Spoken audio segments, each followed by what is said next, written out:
एक जंगल में एक बंदर रहता था जिसका नाम था बबलू। बबलू बहुत शरारती था। एक दिन उसने सोचा, सब जानवर दुकान खोलते हैं, क्यों ना मैं भी मिठाई की दुकान खोलूं। वो फौरन रस से नीचे उतरा। उसने रंग बिरंगी मिठाइयों की दुकान बना ली। मिठाइयाँ देखने में इतनी खूबसूरत लगती थी कि दूर से ही सबका दिल ललचा जाए। अगले दिन हाथी, हिरन, खरगोश बबलू की दुकान पर आए। उन्होंने कहा, वाह बबलू, क्या मजे की मिठाइयाँ हैं, हमें भी दो। लेकिन बबलू ने सर हिलाकर कहा, नहीं नहीं, तुम सिर्फ देख सकते हो, खरीद नहीं सकते।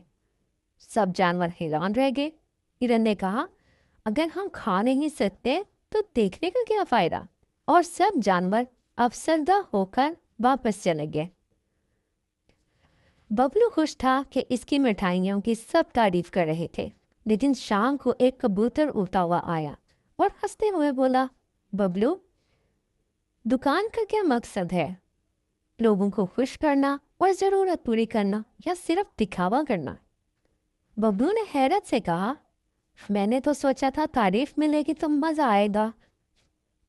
कबूतर ने नरमी से कहा, असल खुशी दूसरों को खुश करने में है बबलू। अगर तुमने मेहनत से मिठाइयाँ बनाई ही हैं तो इन्हें बांटो ताकि सबको फायदा हो। तुम्हारी कामयाबी इसी में है।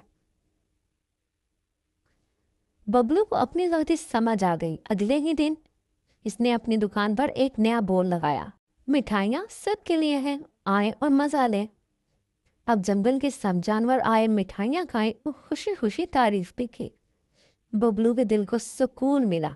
उसने कहा, असल खुशी बांटने में है, छुपाने में नहीं। खुशी तब बढ़ती है जब हम इसे दूसरों में बांटते हैं। असल कामयाबी तारीफ में नहीं, खिदमत में है।